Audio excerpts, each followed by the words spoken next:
ka. Hi, hello sa mga Rochelle fans dyan. Yes, Wow Live TV. guys. Kasama ko si Wow Live TV. And ngayon pag-uusapan lang namin yung mga kunting bagay na naoobserbahan namin dito sa community ng Rochelle, 'di ba? So, Wow Live, meron akong tanong sa iyo. Wala nang paligoy-ligoy pa, dire-diretso na tayo sa tanong ko na gaano ka kaswerte or gaano tayo kaswerte sa community ng Rochelle ngayon. Swerte, sobrang swerte, 100% lucky, Tagalog swerte, di ba? Sobrang swerte natin kasi yung nire-react natin na not like, hindi siya kagaya sa mga not like other love team na for content lang, for cam o kung for on cam lang. Nasa maging sa scripted lang. Dito kasi sa kaya nasabi namin swerte, yung react namin ay legit talagang may totoong nararamdaman sa isa't isa, 100%. So, ando rin sa puntong masayang mag-react kasi yun na nga, yung nire-react mo legit na nagmamahalan, not like na mag-react ka sa mga scripted na love team na parang pinipiki mo lang yung mga fans. Dito kasi lahat totoo. Yes, sa true naman talaga na pero bakit yung mga fans dito sa Rochelle kahit na isang taon na tayo magkakasama, kilalang kilala or nakilala na talaga natin yung Rochelle, pero bakit yung iba ay ang bilis mag-worry na baka ang Rochelle ay nag-aaway, baka ang bilis na mag-worry na baka mabuwag ang Rochelle, gano'n na. Siyempre, social media, hindi pala na-meet, hindi pala na kumbaga, for example yung Rochelle na pag walang live lang, hindi nila mapanood one day or 2 days, something like that, ano nang isip nila, baka naghiwalay, o baka nag-away, o baka ano nangyari, ganyan. Siyempre, ganun yung mga at totoong supporter na concerned talaga sila at may malasakit sila. Saka pangalawa doon, in the other side na rin, kasi karamihan sa mga love team ngayon, katatagalan ng mga 6 months to 12 months o 1 year, wala na. Parang gano'n na, parang nagkasawaan, something like that. Yung iba nalaman, yung ibang love team, nalaman na at the end na scripted, hindi sila totoo. Pero sa Rochelle kasi iba eh. Habang tumatagal, lalong tumatatag or lumalaki yung pagmamahalan nila. So you mean na normal lang na sa mga fans na Oo, mag-worry? normal lang sa mga fans na mag-worry or mag-alala or something like that. Kasi normal lang yun kasi mahal nila yung dalawang bata eh. So normal lang yung pag hindi, parang ganun pag yung mahal mo hindi mo makita mo ilang araw, mag-alala ka, kailangan mo nang kumustahin, kailangan mo i-chat.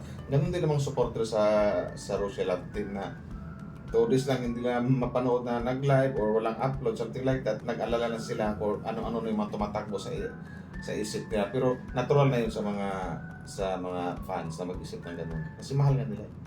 Yes, sobrang nila eh, sobrang kumbaga nahuhook na sila at parte na talaga ng buhay nila ang maglangga, na talagang parang feeling nila na may kulang kapag hindi nila nakikita yung Kumbaga, dalawa. kasama na sa routine ng buhay nila yung Rochelle. Kasama na sa routine nila. And parang kulang yung kulang yung may source sila of kilig, may source sila of pampag-good vibes, and happy lang ang Rochelle kasi, no? And ikaw, anong tanong mo sa akin? Tanong ko sa'yo, bakit mahal mo Rochelle? Mahal ko ang Rochelle kasi yung pagiging totoo nila, and unang-una talagang nung una ko talaga sila pinapanood is yung mapangiti ka na lang habang pinapanood mo sila. Unang-una kong minahal sa kanila yung kilig na nararamdaman ko habang pinapanood ko sila. Until lumipas ang ilang buwan na talagang mas malawak pa sa kilig yung ginagawa nila sa community. Kasi ang dami nilang ginagawa eh. Hindi lang pagpapatawa, pagpapangiti, good vibes, inspirasyon, at ang dami nilang natutulungan. Sa samahan nilang dalawa ay sobra talagang sobrang blessed sa kanila. Sobrang blessed yung pamilya nila actually. And sila mismo at kung sino mang matutulungan nila ay talagang mapapasa na all. Thank you Lord. Kasi wala, talagang ginagawa nila yung best nila para talagang matulungan ng yung pamilya, yung mabigyan ng bagong pag-asa, yung mabigyan ng hope, di ba?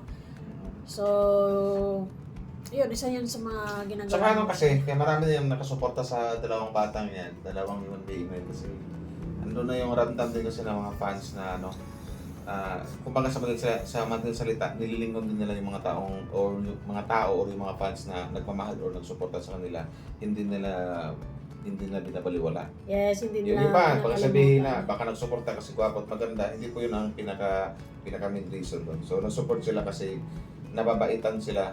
Sa ano, pinakauna dito, nagsupport sila kasi nagustuhan nila yung ugali ng dalawa. Yun yun. Yes, Saka pinaka-importante yung malakas yung impact ng dalawa sa kanila. Ang lakas ng charisma, yes, lakas ng dating, lakas ng chemistry. Oo, yes. At saka may parang may kung anong magic na meron sila na talagang yung mga taong nanonood sa kanila is talagang mapapangiti na lang, di ba? Parang mayroong Happy lang. mahika, in Tagalog, parang mayroong mahika na hindi natin ma-explain na sa tuwing magkasama sila, parang iba na yung ibang kilig na naramdaman ng lahat. Yes, happy lang. And isa pa talaga, ang tanong, sa tingin mo, mas lalo bang sisikat ang Rochelle this 2024? Yes, sisikat ang Rochelle this 2024, 2025, 2026 kasi yun na nga. Laging sinasabi noon na habang tumatagal kasi yung ibang love team na habang tumatagal yung mga fans sila ipabawas ng pabawas, pababa ng pababa. Ang Rochelle kasi iba padami ng padami habang tumatagal lalong palaki ng palaki yung mga or parami ng parami yung mga taong nagsuporta sa nila. Andun na yung maraming nagagawa ng mga GC o grupo, mga iba't ibang grupo na nag-support sa kanila. Yes, So, at malaking tulong yung mga solid supporters na mga tao, yung mga GC na talagang, yung mga GC talagang grabe yung nila, yung layunin nila para sa dalawa. Talagang nag-aambag-ambagan sila sa abot ng makakaya nila to help sa mga ginagawang pagcha-charity ni Roel, ano? Yes, feeling ko din naman talaga na mas sisikat pa sila at mas makilala pa sila kapag hindi sila magbabago. And syempre kapag tuloy-tuloy yung nila, yung kung tuloy-tuloy yung pagmamahala nila.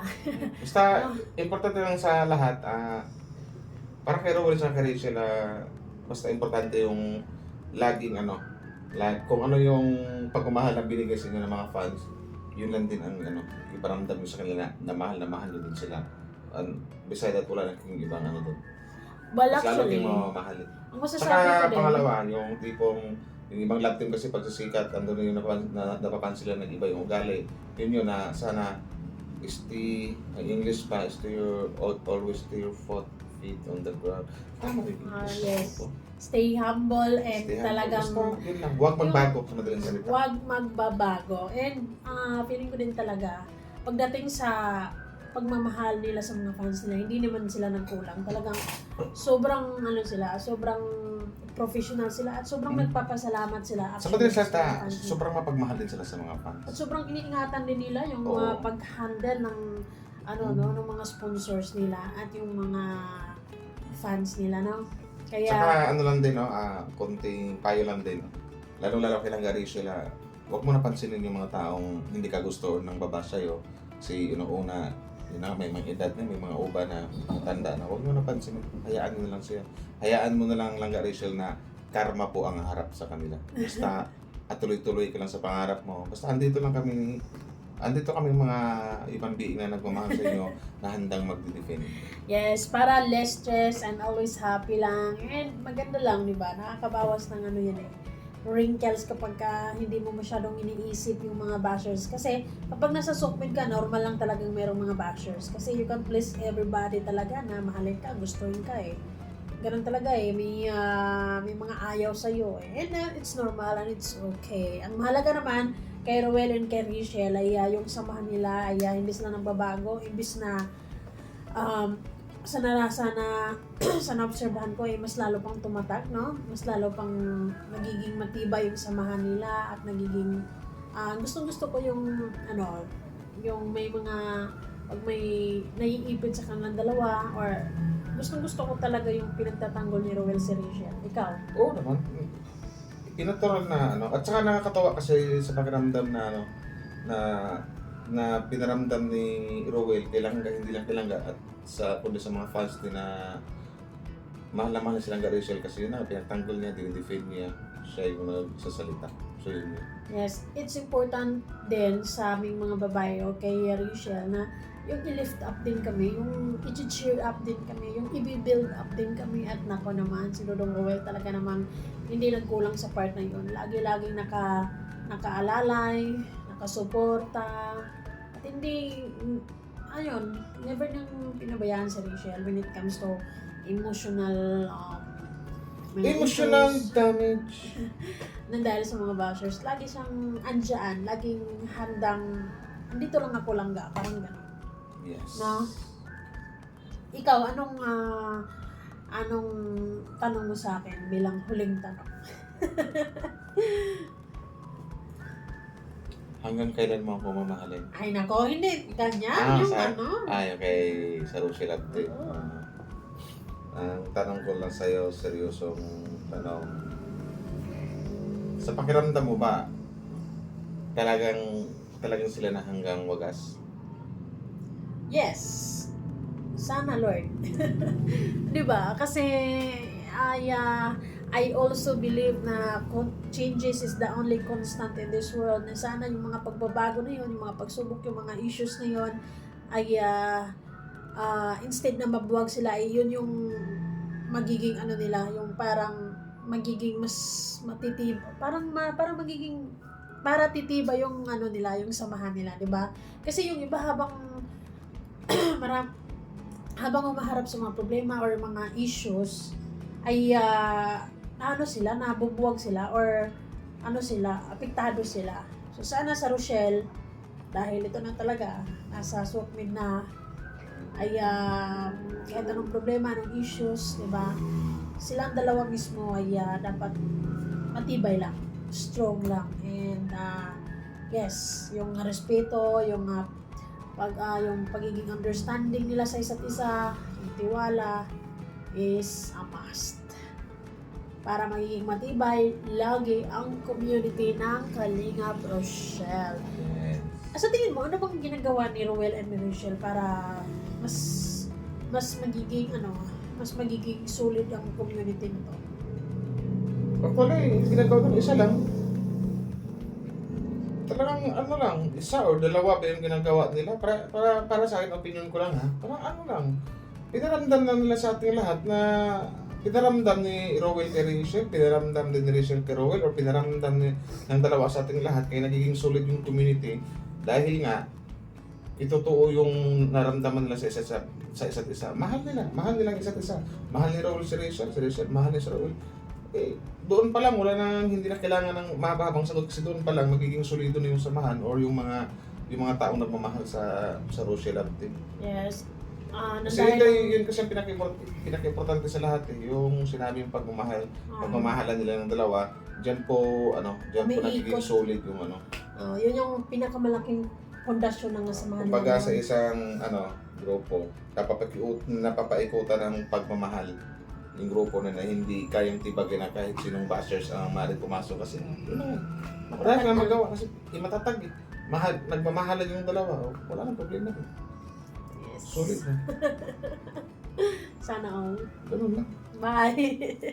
Bye-bye.